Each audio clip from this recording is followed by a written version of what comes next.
नमस्कार, स्वागत है आपका। आपके साथ में हूं अमित गर्ग शुक्ला। शुरुआत बड़ी खबर के साथ करते हैं जो उन्नाव से, जहां पर न्यू स्टेट इन्वेस्टिगेशन का बड़ा असर हुआ है।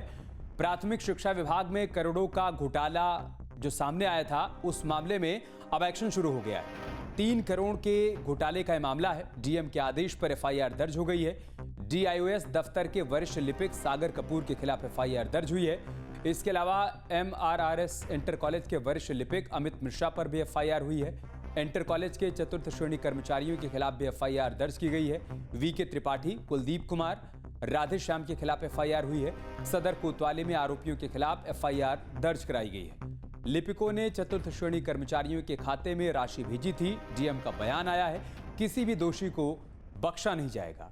हमने इस खबर को प्रमुखता से उठाया, जिसके बाद असर यह हुआ कि अधिकारियों ने इसका संज्ञान लिया और इस मामले में अब एक्शन का दौर शुरू हो गया है। उन्नाव से हमारे सहयोगी राहुल हमारे साथ जुड़ चुके हैं। राहुल, हमारे इन्वेस्टिगेशन का बड़ा असर हुआ, एफआईआर की प्रक्रिया शुरू हो चुकी है यहाँ पर। जी बिल्कुल, बता दें कि अमित जी, जिस तरीके से माध्यमिक शिक्षा जो था वो 35 लाख से शुरू हुआ था, जिसकी परत दर परत हमने न्यूज स्टेट इन्वेस्टिगेशन रिपोर्ट में दिखाई। जिसके बाद ये जो पूरा घोटाला था ट्रेजरी के माध्यम से, वो 3 करोड़ 1,19,000 रुपए तक पहुंचता है। जिस तरीके से न्यूज स्टेट ने पूरे घोटाले की परत खोली, उसके बाद डीएम उन्नाव घनश्याम मीणा ने पूरे मामले में एक्शन लेते हुए 3 सदस्यीय टीम गठित की। इसके अलावा डीआईएस की आंतरिक कमेटी पूरे मामले की जांच कर रही थी और एक शासन स्तर पर भी पूरे मामले की कमेटी जांच कर रही है। आज बुधवार को डीएम उन्नाव घनश्याम मीणा के आदेश पर जो डीआईएस कार्यालय का बाबू है सागर कपूर, उसके अलावा जो एमआरआरएस इंटर कॉलेज के वरिष्ठ लिपिक हैं अमित कुमार मिश्रा, जिनके का घोटाला किया गया था, जिनका ये पूरा गठजोड़ निकल के सामने आया है। डीएम के आदेश के बाद सदर कोतवाली उन्नाव में अमित कुमार मिश्रा, सागर कपूर के अलावा एमआरआरएस इंटर कॉलेज के 3 कर्मचारी, जिनके खातों में जो बाबू हैं दोनों, वो उनके खातों में पैसा भेजते थे। उसके बाद उस पैसे को अपने रिश्तेदार का बता के उस पैसे को उनसे निकलवा लेते थे, यानी कि अपने निजी खर्चे में उसको खर्च कर रहे थे। अब इस तरीके से एफआईआर दर्ज हुई है दोनों बाबू और जो 3 कर्मचारी हैं उनके खिलाफ।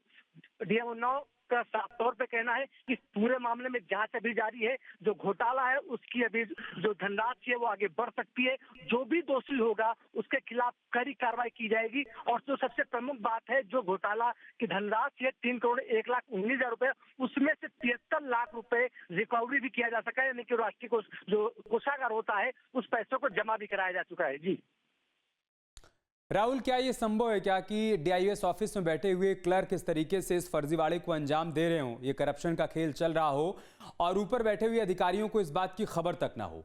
मतलब कहीं ऐसा तो नहीं कि छोटी मछलियों को तो पकड़ा जाएगा लेकिन जो बड़े मगरमच्छ हैं वो बच जाएं?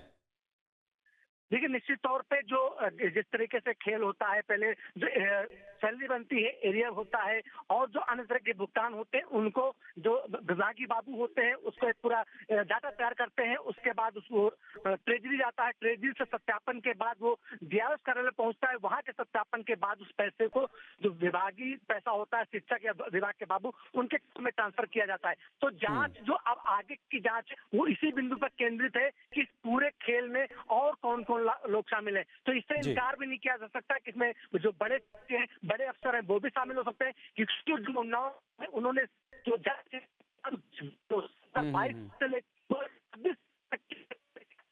ठीक है। बहुत शुक्रिया राहुल, आपका हमारे साथ जुड़ने के लिए और जानकारी तक पहुंचाने। आपके मोबाइल पर तुरंत आएगी ब्रेकिंग न्यूज। स्क्रीन पर सबसे पहले दिखेगी बड़ी खबर। देश दुनिया की हर खबर एक जगह। अब आपके मोबाइल पर तुरंत फटाफट इंस्टॉल कीजिए न्यूज नेशन ऐप और रखिए खुद को अपडेट।